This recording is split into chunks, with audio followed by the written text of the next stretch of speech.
Deputada Nicole. Esse foi parte do meu trabalho em 2023. Protocolamos 349 requerimentos de fiscalização, obstrução, moções de apoio e repúdio, dentre outros. 12 projetos de decreto legislativo de sustação de atos normativos do Poder Executivo. 11 recursos contra projetos de apreciação conclusiva de comissão. Esses projetos de lei podem ser aprovados sem passar pelo crivo do plenário da Câmara dos Deputados. O recurso garante que esses projetos sejam levados ao plenário para votação. 9 propostas de emenda à Constituição. 8 indicações ao Poder Executivo, ao Presidente da República, aos ministros de Estado ou outros órgãos do governo, abordando questões de interesse da população. 6 projetos de lei. 3 emendas ao substitutivo de projetos que foram ao plenário da Câmara. 2 pareceres de projetos relatados na Comissão de Comunicação. Realizei 57 discursos no plenário da Câmara dos Deputados sobre diversos temas ocorridos no Brasil e no mundo. As mulheres estão perdendo seu espaço para homens que se sentem mulheres. Eu, por exemplo, posso ir para a cadeia, deputado, caso eu seja condenado por transfobia. E por quê? Porque eu xinguei, porque eu pedi para matar? Não, porque no Dia Internacional das Mulheres, há 2 anos, eu parabenizei as mulheres XX, porque o aborto é uma condenação eterna de uma vida. Então eu faço aqui um apelo aos ministros do STF, para que, se isso for pautado de fato, para que eles coloquem a mão, não somente na Constituição, que já garante a vida, mas para eles coloquem a mão em sua alma, porque eu tenho certeza que, se isso acontecer, vocês terão sangue em suas mãos. E aí muitos podem dizer, mas olha, toma cuidado, porque caso contrário irão atrás de você, você será taxado, será rotulado. Eu não vim aqui para poder ser um batedor de ponto. Então, quando eu digo que eu estou disposto a sofrer pela liberdade,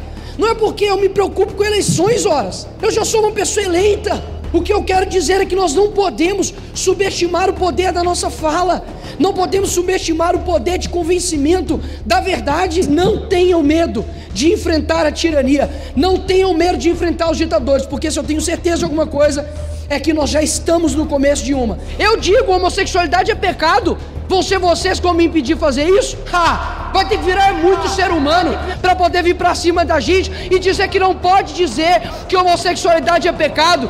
Querem amordaçar os cristãos, querem dizer que a gente não pode chamar pecado de pecado. Pode gritar o quanto que você quiser, toma vergonha.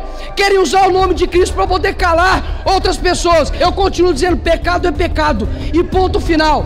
Enquanto nós estivermos de pé, não tem ninguém que cale nós, nem mesmo o inferno vai calar a gente. Senhor ministro Flávio Dino, o senhor tem decepcionado os brasileiros, frustrado as pessoas que lhe confiou esse cargo. Obviamente nós temos divergências gigantescas politicamente e ideologicamente, mas eu não torço pelo teu fracasso.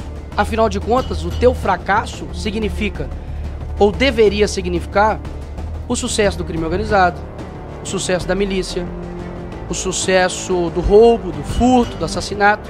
E eu sei quem são as vítimas, no fim das contas, desse crime, que é a população brasileira em geral. É evidente que o seu trabalho, ou a falta do seu trabalho, tem gerado consequências. O homem que deveria ser o mais odiado pelo crime organizado, entra em um local dominado pelo crime organizado, que é, por exemplo, o Complexo da Maré. E como explicar isso para um cidadão comum brasileiro? É a primeira vez que eu vejo um ministro sem medo de ir na maré, mas com medo de perguntas. É complicado dizer que o senhor tem feito um bom trabalho, porque de duas uma. Ou o senhor não tem culpa de nada, afinal de contas, ninguém que exerceria o teu papel daria conta de cuidar da segurança pública, e o senhor não tem culpa nenhuma. Ou o senhor não está tendo competência para tal. Pelo menos uma coisa eu concordo com o senhor, ministro Flávio. O senhor disse que o senhor era um personagem, né, dos Vingadores. Acredito que o senhor se parece muito com o Nick Fury. Não sei se o senhor conhece. Só enxerga, de fato, realmente de um lado.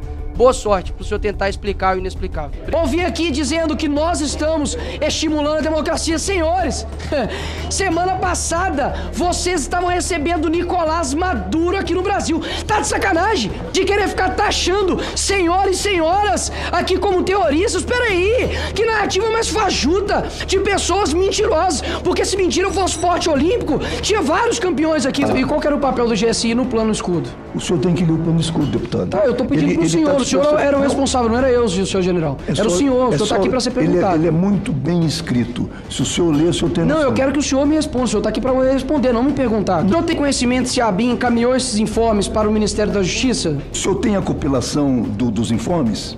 Senhor general, eu estou perguntando pro senhor. Isso aqui não é o show do milhão. O incrível hacker que de manhã estava todo saltitante, feliz, respondendo a todas as perguntas da esquerda, mas que de repente na parte da tarde não responde a ninguém mais da direita. É a famosa testemunha seletiva. Mas, por favor, toma vergonha! Ninguém aqui é otário! Que tipo de pessoa que você é? Quem acha que o senhor vai enganar? Vergonha!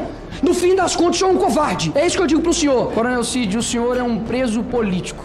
E eu te explico por quê. Se o seu nome fosse Ana Carolina Jatobá, que jogou uma criança de 5 anos do prédio, Isabela Nardoni, o senhor estaria solto. Se o seu nome fosse Elise Matsunaga, que matou, esquartejou seu marido, o senhor também estaria solto. Se o seu nome fosse André do Rap, que é um traficante internacional, o senhor também estaria solto. Se o seu nome fosse Sérgio Cabral, condenado a 400 anos de propina e corrupção, o senhor também estaria solto. Se o seu nome fosse Luiz Inácio Lula da Silva, condenado por corrupção passiva e lavagem de dinheiro, o senhor estaria solto. É a primeira vez, senador Magno Malta, que eu vejo o investigado pedir investigação e os que acusam obstruir a investigação.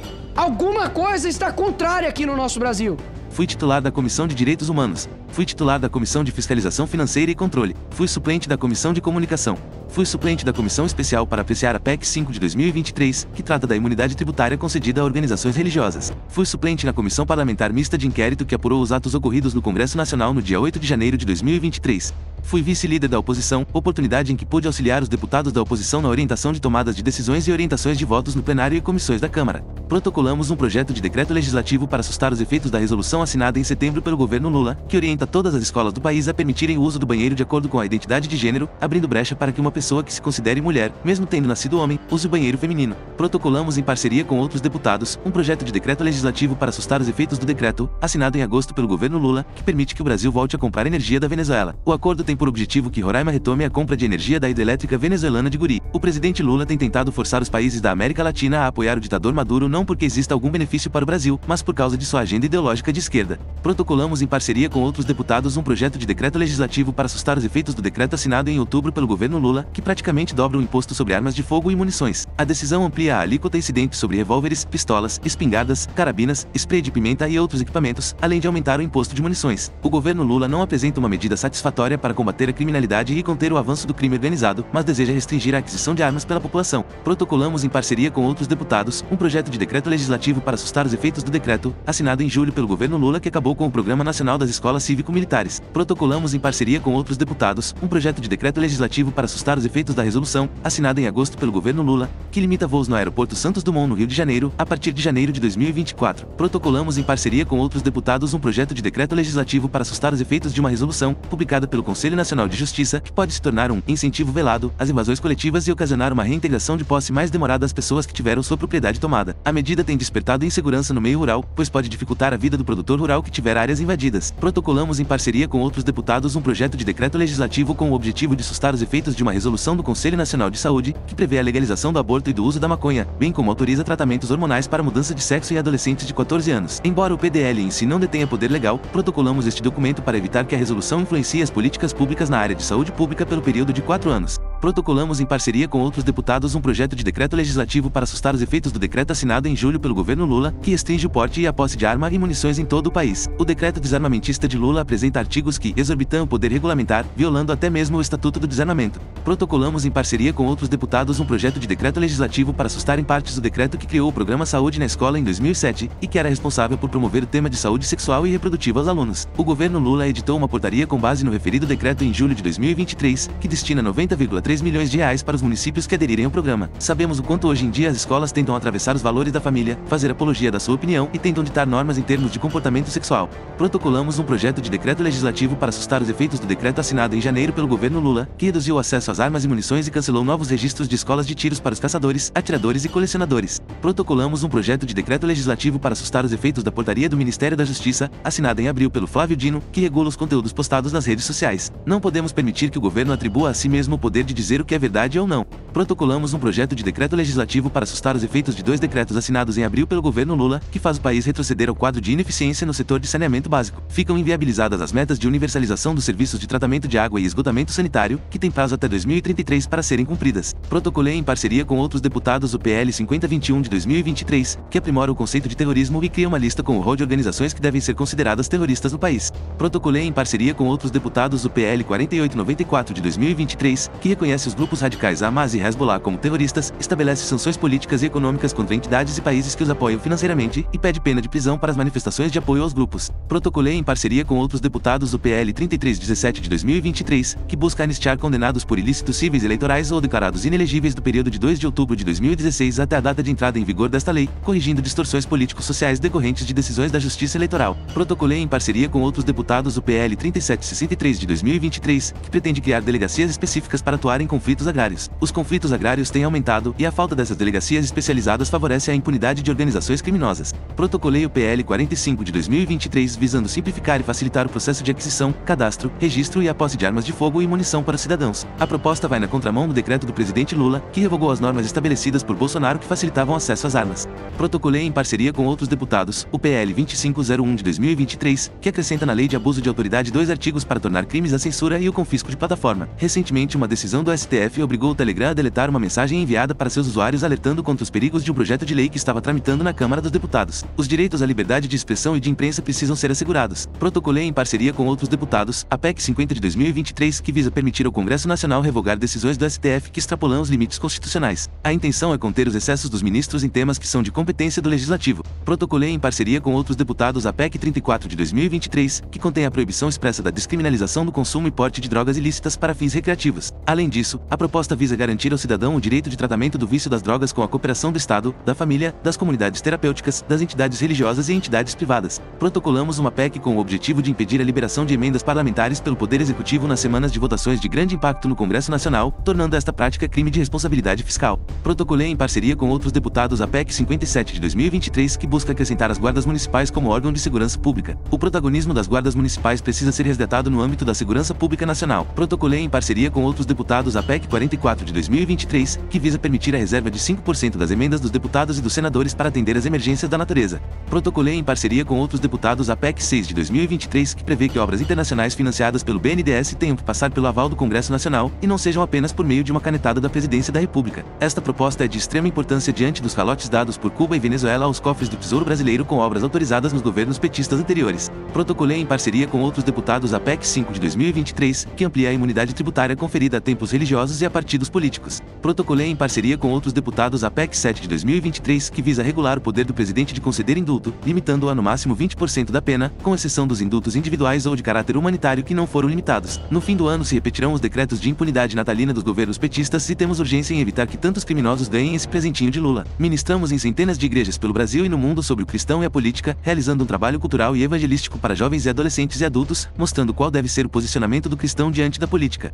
Em outubro realizamos em Belo Horizonte a caminhada contra o aborto junto do presidente Bolsonaro, onde fizemos uma linda e histórica caminhada na capital mineira, com a presença de milhares de famílias, a favor da vida e contra o aborto. Em conjunto de outros deputados e senadores nos reunimos com membros da OEA nos Estados Unidos, onde fizemos relatos do que tem acontecido no Brasil, como os ataques constantes à liberdade de expressão e as violações de direitos humanos referente aos presos políticos do dia 8 de janeiro. Na ONU, representei o Brasil no Political Network for Values e em meu discurso expus para o mundo a realidade de muitos temas que a grande mídia tenta abafar. The world will be a better place if there weren't so many people promising to improve it. It's a quote from philosopher Olavo de Carvalho, and that fits perfectly with Greta and Leonardo DiCaprio, for example, that supported our socialist president called Lula, a thief that should be in jail, and now we have Amazonia with the worst fire in 15 years, and they are just in silence and disappeared. Estivemos na Avenida Paulista manifestando pela liberdade e pela memória do Crezão. E deseja ver o Alexandre de Moraes fora de sua cadeira pelo crime. Alexandre de Moraes, o Brasil não tem medo de você. Não contem comigo para resistir dessa país. Silêncio aqui para ele, mas eu acho que ele merece 1 minuto, pelo menos, obrigado. Que Deus abençoe você.